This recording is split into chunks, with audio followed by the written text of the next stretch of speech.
Hey guys, welcome back to the channel. Today I'm going to tell you a very interesting story.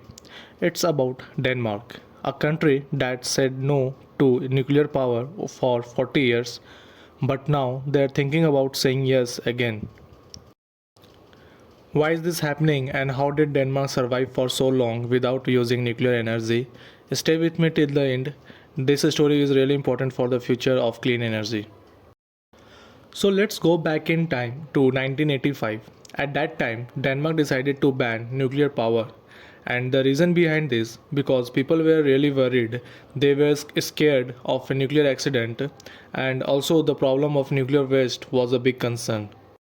So considering these two problems, nuclear waste and scared of a nuclear accident, Denmark said, no thanks, we'll go for cleaner and safer option. And for the next 40 years, they did exactly that. No nuclear plants, no nuclear energy. But now, in 2025, things are different. Denmark is seriously reconsidering nuclear energy, and there are some strong reasons behind it. First, we have new nuclear technologies called smaller modular reactors. These are safer, smaller, and cheaper than the old nuclear plants. Second, renewable energy like wind and solar is great, but it's not always reliable.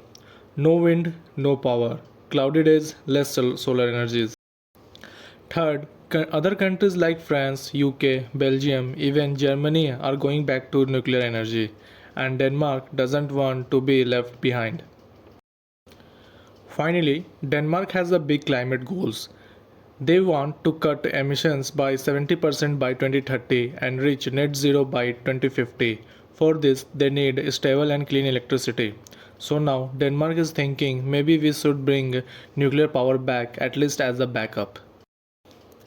Now you might be wondering, how did Denmark produce electricity without nuclear power for 40 years? Simple answer, renewable plus smart planning. Let me explain. First one is wind energy. Denmark loves wind power. In 2023, about 57% of their electricity came from wind turbines, especially offshore wind farms. After wind, the second one is bioenergy. Around 21% of electricity came from bioenergy. They use organic stuff like wood, straw, even waste to make energy. And the third one is the solar power. Solar panels are there too, but they produce less compared to wind and bioenergy. And another one is fossil fuels. Yes, they still use fossil fuels for about 12% of the electricity. And the last one is imports from neighbors. When needed, Denmark imports electricity from Norway and Sweden using cables that connect their grids. So by mixing all these resources, Denmark managed without nuclear for decades. But there's a catch. Renewables are not always reliable. No wind, no wind energy. Cloudy weather, less solar power. Biomass depend on supply and demand. Also, building and maintaining offshore wind farms is expensive. Even Denmark's big energy company, Ørsted, has had to cancel a huge project in the UK because the cost went too high. So Denmark realized that they can't just depend on renewables and imports. So this brings us to small modular reactors. These are small advanced nuclear reactors that are safer than old reactors, cheaper and faster to build, can be placed closer to cities, can support renewable energy when it's not enough. So small modular reactors are not a science fiction. Countries like the US, UK and even tech giants like Google are investing in them. Denmark is now studying if a small modular reactor could be a part of their energy future. So there are some people in Denmark who doesn't like this idea. Some people are still worried about nuclear waste and the risk of accidents. But there are also many experts, politicians and business leaders who support nuclear energy as a necessary backup for green future. Even Denmark's former Prime Minister Anders said it's time to lift the nuclear ban.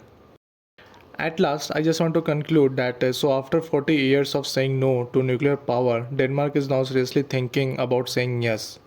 Not to replace renewables, but to support them when wind and solar are not enough. It's about making sure that Denmark always has clean, reliable, and affordable energy.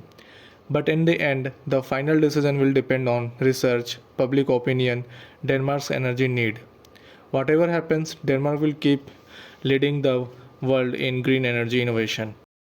So what do you think? Should Denmark bring back nuclear power? Should they stick to only wind and solar?